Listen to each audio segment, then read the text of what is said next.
আসসালামু আলাইকুম ভিউয়ার্স। এই রমজানে নিয়ে এলাম 100% রুচিবর্ধক একটি খাবারের আইটেম।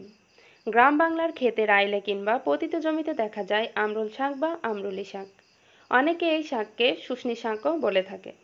এ শাক রান্না করে খেলে ক্ষুধা বৃদ্ধি হয়, কিন্তু কিভাবে রান্না করতে হয় তা অনেকেই জানে না। আজকের ভিডিওতে দেখাবো কিভাবে আমরুলি শাক ভাজি করতে হয়। তো চলুন দেখে নিই। অন্যান্য শাকের মতো এ শাকও তুলে এনে প্রথমেই পরিষ্কার করে বেছে নিতে হবে। আমরুলি শাক বেছে নেওয়ার জন্য শুধুমাত্র পাতাগুলা নিতে হয়, এর কাণ্ড বা শাখাগুলা ফেলে দিতে হয়। আমি আপনাদের সুবিধার্থে বেশ কয়েকটি পরিষ্কার করে বেছে দেখিয়ে দিচ্ছি। শুধু পাতাগুলা নিতে হবে এবং এভাবে বাছলে অনেকটা সহজে আপনি সব শাক বেছে নিতে পারবেন। আমি শাকগুলা সম্পূর্ণ পরিষ্কার করে বেছে নিয়েছি। পরিষ্কার পানি দিয়ে শাক ধুয়ে একটি জালিতে রেখে পানি ঝরিয়ে নিতে হবে। শাকের সাথে লাগবে আলুগুলো আমি ভাজির মতো কুচি করে কেটে নিয়েছি। মশলার জন্য লাগবে একটি পেঁয়াজ, 5-6টি কাঁচামরিচ, 1 চা চামচ হলুদের গুঁড়া ও 1 চা চামচ লবণ। আলু পরিষ্কার পানিতে ধুয়ে এতে লবণ দিয়ে দিতে হবে। লবণটা আলুর সাথে ভালোভাবে মেখে রেখে দিতে হবে 5 মিনিটের জন্য। রান্নার জন্য কড়াইতে পরিমাণ মতো তেল দিয়ে দিচ্ছি। তেলটা হালকা গরম হলে এর মধ্যে আলু দিয়ে দিতে হবে।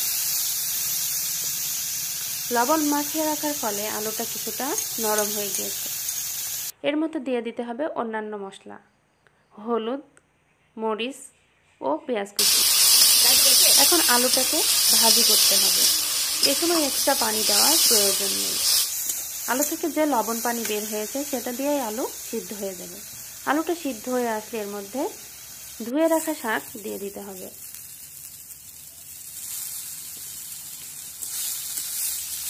শাকের জন্য এক্সট্রা পানি দেওয়ার প্রয়োজন নেই, কারণ আমরুলি শাকের পাতা একেবারেই নরম। নাড়তে নাড়তে এই শাক সিদ্ধ হয়ে যাবে। প্রায় 2 মিনিটের মতো জাল করার পর দেখবেন শাকের কালারটা পরিবর্তন হয়ে এসেছে। তখন বুঝতে হবে শাক ও আলু দুইটাই সিদ্ধ হয়ে গিয়েছে।